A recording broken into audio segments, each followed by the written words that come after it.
This is the Friday Night Fever Afterburn, sponsored by Peden Heating and Air Conditioning. Welcome to Friday Night Fever Afterburn. Week 3 of the season is in the books. Kayleigh's tuning in live. I can hear it over there. Turning it down. On the delay. Week 3 of the season is in the books. We had a lot of good matchups, a lot of high scoring, a lot of surprising matchups, and a lot of great scores and wins for certain teams, not so great for others. We're going to get right into it. Kaleigh, tell us about those first 4 matchups. Well, game of the week this week, it was an exciting one for the visiting Bulldogs. 42-18 was the final score from that one. Another big high-scoring game, one-sided game. Mosley 68-0 over Arnold. And then a close one over in Bonifay tonight. Holmes County gets the home victory 46-36 over Chipley. And then another close battle, South Walton and Port St. Joe. South Walton gets the road win 47-37. We got Freeport on the road at Liberty County. Liberty County is going to win that close one between the two Bulldogs, 20-17. Destin and North Bay Haven, that one being played at North Bay Haven Charter Academy on their home field. North Bay Haven can't get the job done. It is 33-19 in the Sharks' favor. Bozeman playing their third home game on their home field this season. They're now 3-0, and they win this one 33-7. Bay High goes on the road to Gadsden County. They lose 52-15. And then we have Cottondale. They put up a big score. We obviously missed them last week, so they had a good little debut back. 56-12 is that one. Franklin on the road. They lost 41-18. Rutherford also with a road loss, 47-12 to Fort Walton Beach. That's the final. And then an exciting one over in Defuniak. Walton gets away 31-28 in double overtime. Yeah, double overtime. That's a Class 1R school. We did have one more. Sneeds, they beat Graceville 32-6. Thank you, Spencer. Thank you on getting us that last one in there. Sneeds beat Graceville 32-6. But yes, that double overtime win against a very, very talented Class 1R team in Union County. Double overtime. So that clearly, if you just look at it from an outer perspective, was probably the game of the week. Of course, Union County is not one of our teams, so that one was a little harder to get to up in Defuniak Springs. But yes, we got a lot of games to talk about, a lot of surprising scores, a lot of not so surprising scores. We're going to dive right into it, starting up in Blountstown with that game of the week as voted by the fans. Don't start with me. It was voted by the fans. You guys asked for it. You got it. Mariana at Blountstown, 42-18. Take it away, Kaleigh. I can't describe how excited I am about Mariana. I talked to Coach Glover earlier in the week, kind of just talking about where his team has taken themselves this season and comparing it to, seasons past. So I'm very excited about them. I think this kind of solidified it. I've only seen the highlights from the last couple of weeks. So being able to see them in person, I know someone that we were all very excited to see kind of go off right there. Amari Clemens leading the state in scores. He added 5 more tonight. He's at 5. 4 rushing and 1 an 80-plus yard kick return for a touchdown. So when I was there, he scored 3. It was 21-6. He scored all 3 touchdowns for them. I mean, another one. I mean, this is the kickoff return. Just threw up the field. I have and he's a sophomore. So it was really exciting to see that. It is also on the other side of it, just kind of heartbreaking to see Blountstown. There was a lot of expectations and hype and I mean, we still have, obviously, great plays. This one from Jordan Pride, the interception, seeing him get back into the game. And then on this one, you also see USF's Ashton Mosley kind of get into the mix, too. And they had good plays here and there, a lot of drop passes. The run game would be kind of swallowed up by the defense. We saw that, by the Mariana defense. We saw that in one of the first plays of the game. Marion Hover got the handoff, and that Mariana line just gobbled him up. So it's hard to see a team that there were a lot of high expectations for this season, and to just see, already 1-2. They have played up in each of their last 3 games with Walton, Rutherford, and now Mariana. But I'm very excited about this Mariana team. I mean, what they're doing this season, the players they have on this team going from 1-9 last season to 3-0 this season. I know a lot of haters on Facebook this week were commenting that they were only playing 1R schools. They're playing down, but you see a score like this, you see what they've, grown over the last couple weeks. They had a rough one with Sneads in the preseason classic, but then, they beat Holmes County, allowed 14 points in that one, a shutout last week, and then 42-18 this week. So yeah, and you've said it, this whole time. Amari Clemens, he is incredible. He is one. Yeah. We obviously knew there was several guys at Bluntstown that, it's like, all right, watch out for them. They're Division I talents. You got, of course, Jason Patterson at Sneads, the Cincinnati commit, who obviously we're going to have to pay attention to him all year long. Yeah. But now that's 2 running backs in Jackson County, one at Mariana, one at Sneads, that both have a genuine shot at going for not only the rushing but the scoring title in all of the state this year. Jason Patterson not getting to play last week in week 2. That game was rained out. Yeah. So Amari Clemens obviously has, a a head start on him. And then Graceville tonight, I'm sure they probably rested a lot of players in that one. I haven't got to look at the box score there, but just looking at the final score, I assume they rested some players because Sneads is a very talented senior-heavy team. But Amari Clemens, he is incredible. A sophomore, like you mentioned, coming out of the woodworks. He has so far been the most exciting player in the Panhandle Watch. Yeah. So far, he's been incredible. We certainly are going to have to talk to him this week because he is probably going to be leading the state in a lot of categories. And Coach Glover was talking about it. Just he knew he was going to be something special in his freshman season, playing JV. He had a big tackle, picked up the ball, took it to the house in the end zone, and Coach Glover was like, "Yep, that guy is going to be something special." And we saw that tonight. He's one of those players I've talked about. 8 of the 11 starters on the offensive side of the ball, 8 of them played their first game against Sneads in the preseason classic. So this is honestly a young team, and Amari's only a sophomore, so you see it with him too. But I mean, he is electric. He ran that offense for them. RJ Mays also at quarterback doing a great job. He had a big run. I think it was in some of our pad highlights. So there's a lot of excitement around this team, and I am on the train. I am so excited for Mariana. I can't wait to see kind of how this season rolls out for the Bulldogs. Right, and I'm going to take a look in the comments because I see we got a lot of people chatting down here, a lot of Bluntstown fans still hanging around after the loss, so great support by those Tigers. I do see from Coach Nichols, Granville picked the game of the week. We put it up to a Twitter and a Facebook poll. It was very close, very, very close in all the polls, but it did win in Mariana and Bluntstown's favor. Very close between Holmes County and Shipley. Also, Port St. Joe and South Walton got a lot of votes, but it did come down to Bluntstown, Mariana. That's where we showed up tonight.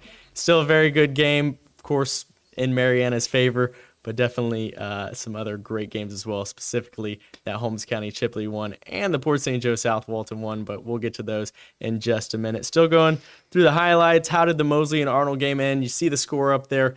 Not very well if you're Arnold. It was 55-0 at the half. We'll get right into that in a second, but not very good for Arnold.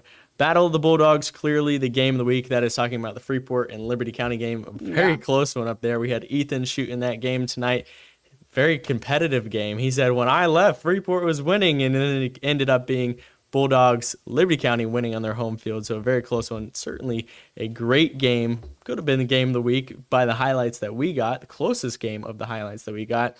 Bluntstown plays Taylor County next week. Another tough matchup. That's right. They have a bye week next week. Then they have Taylor County in 2 weeks. Bluntstown, of course, we see all of those Bluntstown fans that know their schedule in and out, correcting that there. Coach Olds, good evening to you as well. It's a fun night, and we got a lot of football to talk about. We are just getting started. And, yes, we are dropping Bluntstown. Yes, that we did hype them a lot this offseason. We will continue to stick with them. They had a slow start last year. They ended up in the Final Four. But, yes, they just have some things to work out. So far, there is a lot to work out. But so far, if there's any team that has kind of not lived up to the expectations, whether those expectations were put on by us, it has been Bluntstown. They have not lived up to the early on expectations. Mariana certainly has. And, of course, Walton in week 1, that was a tough matchup. So strength of schedule certainly is going to bang them up early. And they lost a lot of players. They lost they have a huge senior class this year, but they also lost a lot last year. And so these other players having to fill up. I know we've hyped up those 4 players, but it takes more than 4 players to win football games and to fill a team. So they still have younger players learning, and they're missing a lot of talent that they also had last year. So as exciting as it is for these, to have 4 Division I players, there's other players on their team, and you got to play tough teams. And so there's great potential for Blountstown, but they've definitely hit some woes. I mean, the schedule's hard for them too, so. Right, and not the only wrong one, because saw a comment hating on Mariana last week, and they certainly are doing great. So we both can be wrong. We'll agree to both be wrong. Yeah. But we're going to get into that Mosley and Arnold game. Won't take very long on this one because it was all Mosley from the start. I mean, obviously these two teams quite outmatched this season. Arnold, very young, has injuries. Mosley, very young, but very talented right out of the gate. Mosley just laid it on him. Sammy Freitas, he had all day long to pass. He did whatever he wanted when he was back there to pass. That's insane. Mosley's, offensive line, they just sat there and just basically said, yeah, you're not going to get to Sammy, and that's exactly what happened. This next play in particular, watch. I counted to 6 on Friday Night Fever. He just sat there playing backyard football. It's playing backyard football. It's just hanging out back there looking, let me get a guy open. This one was Ethan Kellum. Found him in the end zone, got a score, and then basically was the deal all night, where Mosley's offensive line was holding off Arnold's defensive line. Arnold's offensive line couldn't stop Mosley's defensive line. So it was just the tale of two games. It was just completely just one-sided the whole way. They did whatever they wanted. 55-0 at the half, 68-0 the final score. Really, if they wanted to, they probably could have punched this one to 100. Yeah. Good thing they didn't. I'm glad there's a such thing as a running clock. Didn't stick around for the second half, but I'm assuming some backups probably got shuffled in. But yes, it will certainly, this is showing, all right, number one in the county so far is Mosley. And the bottom of the county right now is Arnold. That's what it looks like right now as things are shaping up. And this one, this final score clearly indicative of that. I know we don't want to hang around too long on a 68-0 game, but any thoughts before we move on to the next one? I mean, yeah, Mosley, it's what we expected from Mosley. They look good again. So they look good against the 3 Bay County opponents they've had, and we know that they have a tough schedule ahead. So it's going to be interesting to kind of see how, this catapults them into the remainder of their, heavier games towards the end of the season. Right. And I mean, clearly we'll have to see how Mosley goes against, their district opponents, not just the Bay County teams. But right now they look to be, a contender from what we've seen so far. You can't really base it off the teams that they face, but we'll have to wait and see. They got a Leon coming up soon, so we'll have to check in on that one. But this is the other game. This is the one that came second place for our Game of the Week votes. We had a lot of people last week saying, we want Chipley and Holmes County. We want Chipley and Holmes County. It certainly lived up to the hype because Chipley has won 7 in a row dating back to my senior year in high school, 2017. So it's been a little while since Holmes County got it. They got it done tonight. And this was an exciting party in Memorial Field in Bonifay. Holmes County getting it going from the absolute from the kickoff. All Holmes County, I'm losing my train of thought. 24-0. They put in 3 touchdowns and 3 extra points. It was completely one-sided in the first half. Chipley came back, but clearly a battle in this one. What do you think of this matchup? I mean, we always know this one's going to be a good one. I remember being at this game last year, and it's just an exciting environment between these two teams, a cross-county rivalry, and just both of these passionate fan bases. I mean, both these fan bases are just fun to be around. I love the environment that both of them bring to the game. And then with the football on the field, I mean, Chipley has been a dominant team, 2-0 right before this game and then over the past couple of seasons. And we know Holmes County is just a gritty team that can really battle it out. And we saw it, and I think it was exciting to see because I think in recent years you just kind of expect Chipley. So it was really cool to see Holmes County really battle and prove it. And they're hungry this year. Like, just being at their games, you can tell how badly they want it. And the excitement around this program is just so exciting to see for them. But yeah, I mean, it'll be interesting to see what happens with Chipley for the rest of the year because we haven't seen them really. We've just seen scores of their first 2 games, not playing any other teams that we cover, so we don't necessarily know what they're matched up against. So, I mean, it was definitely a tough one. No matter what either team looks like, both teams will bring their A game to a matchup like this because there's bragging rights. There's a lot on the line more than just a win or a loss on your record for this kind of game. Right, and I did have a correction to make from what I said on TV. If you were watching on air, we said Tucker Fairclough with a quick touchdown, and then we said Tucker Fairclough with the kick return is actually Jamison Bacon. He was making plays all night. There's making Tucker plays right there. Tucker at number 6 and Jamison number 7. Said that wrong on TV, but correcting it now. For the record, for anybody that comes at me later on, I apologize. But yes, this one, obviously a huge game for Holmes County. They are going to love this one. Their only loss so far this season, 3-0. Marianna. So right now, we've talked about this one too. I mean, I was in the car on my way back talking to Courtney, our reporter, who went to this one, and then you said the same thing when we were getting ready for the show. How exciting a week 6, week 7 Marianna Holmes County matchup would have been, because it's the first week of the season when they played, and both teams are still figuring it out, especially in these smaller programs. You don't really get to know what your team is like when you first step on the field. So week 6 or 7 of like a Holmes County Marianna game, I would have loved to see it, but I'm excited to see where both of these programs are headed now. Right, and it's only going to get harder, down the road for both of these teams. Specifically Holmes County next week. That's going to be a huge matchup with Sneads. I believe that is the matchup, and we'll get to that later on. But that is likely our game of the week matchup for next week. Won't rule everything out so far, but that's likely what next week's game of the week will be. We're going to take a look at some of the comments before we get into the next couple of ball games. We had 7 ball games that we went to tonight, so 7 games with highlights. Find me somebody else who does that around here, because let me know when you find that, and I'll get back with you there. But we're going to take a look at the comments. I see Coach T's down in there. I know he's excited. We're about to get to your game shortly, but I'm sure you had an exciting one over in Port St. Joe. I see Don't Count Out Bluntstown. They're going to bounce back. A lot of talent.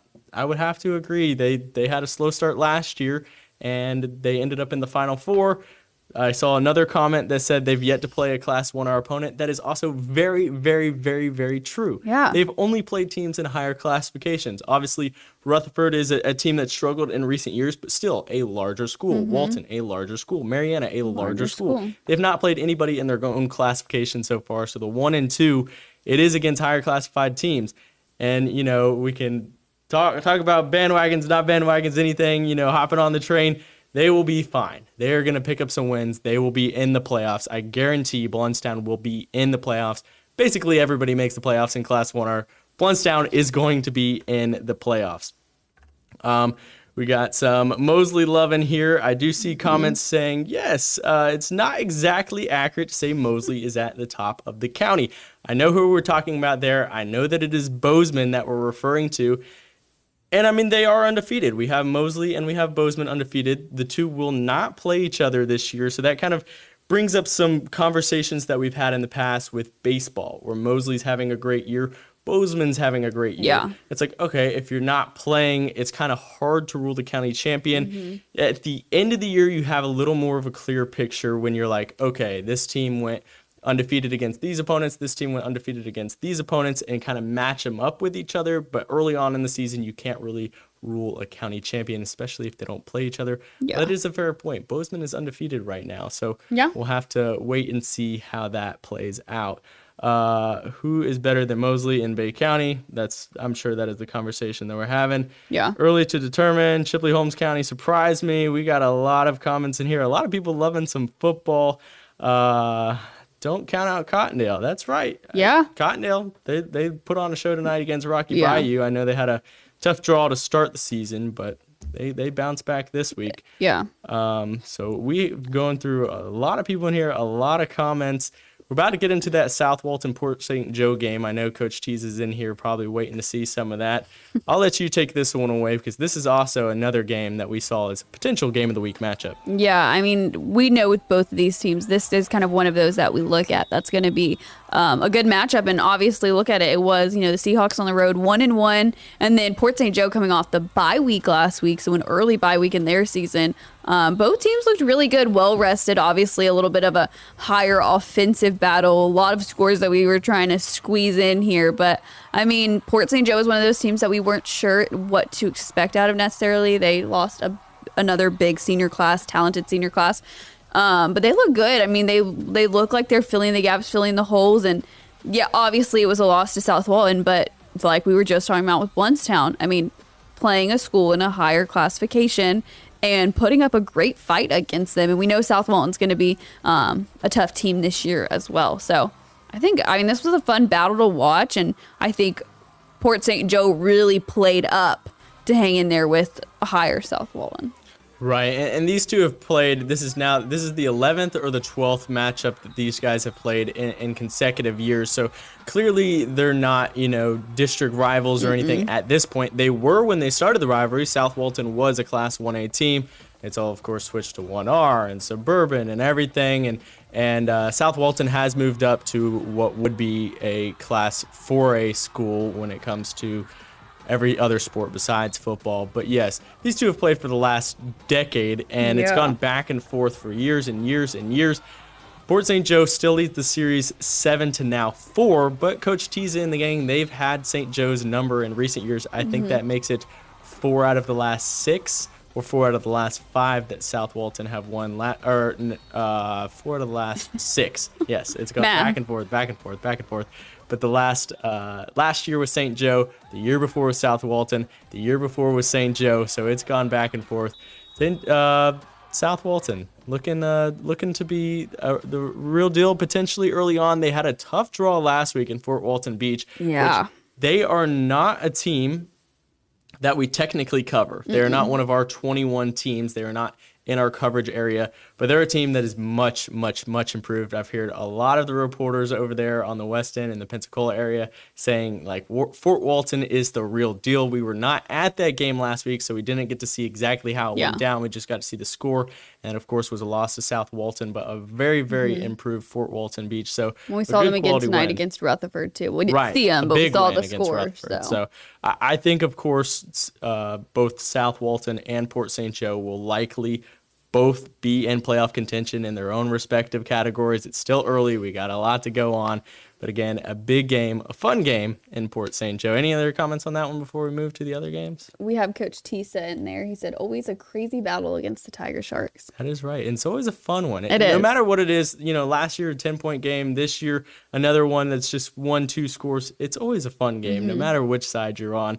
And normally high scoring the last 2 years, last year kind of down a little bit, but definitely a fun one. That one normally is a game of the week matchup, so that one almost got the fan pick as well. It was close. There was a lot of big games in week 3. So we're going to get into the Battle of the Bulldogs that I see a lot of people talking about in here.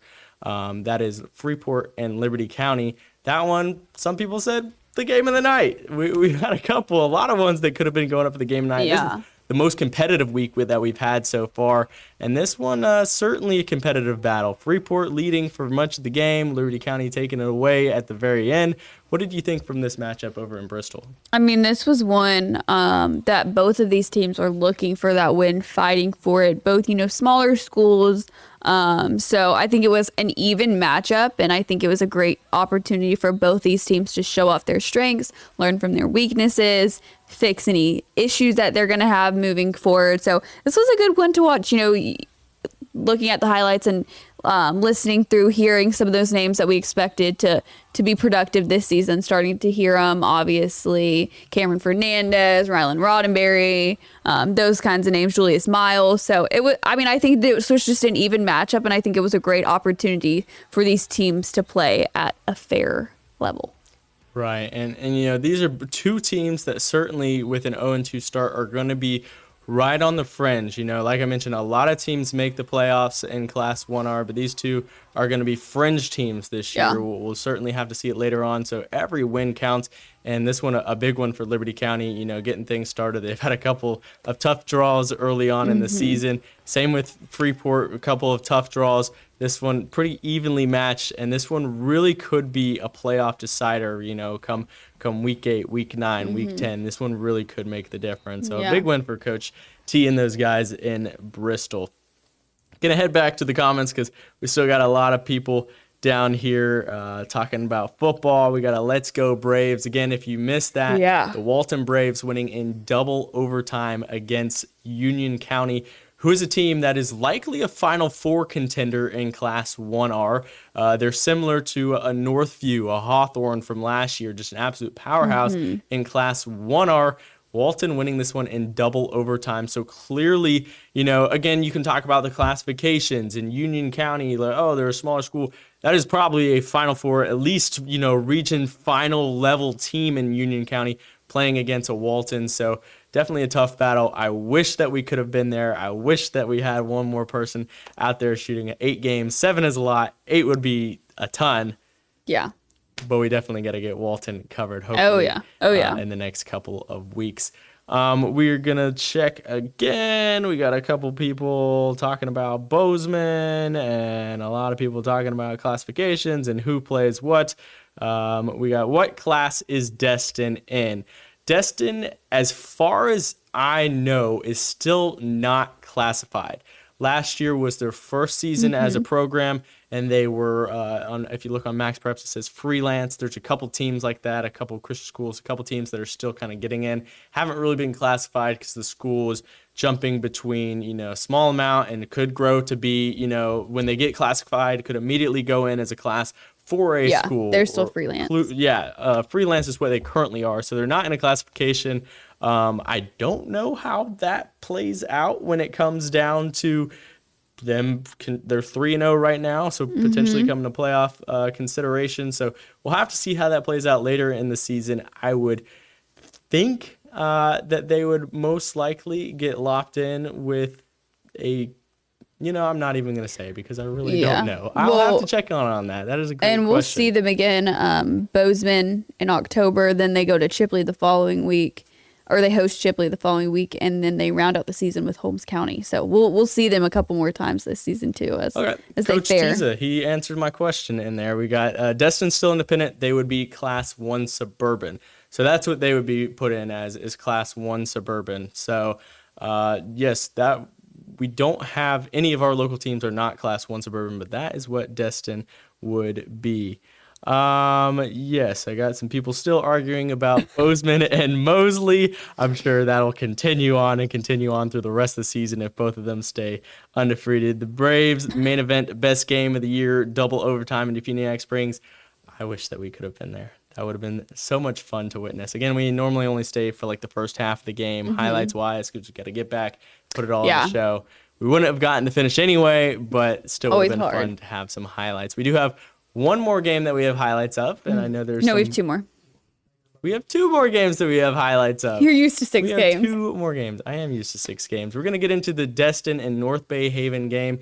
Tell me what you thought of this one, because North Bay Haven obviously fallen into a little slump after that week. Yeah. And I think that's so hard to see, and because there's so much excitement around this team, and I bought into it. I've been excited for it. And, Coach Canales talked about our offensive scheme is going to be harder. Our plays are going to be trickier, and it might not look good in the first, second, or third week, but they looked good. I mean, yes, you have to pay attention to their opponent, but in that first week, there was just so much excitement and the capabilities. And then, now just going on a 2-game losing streak.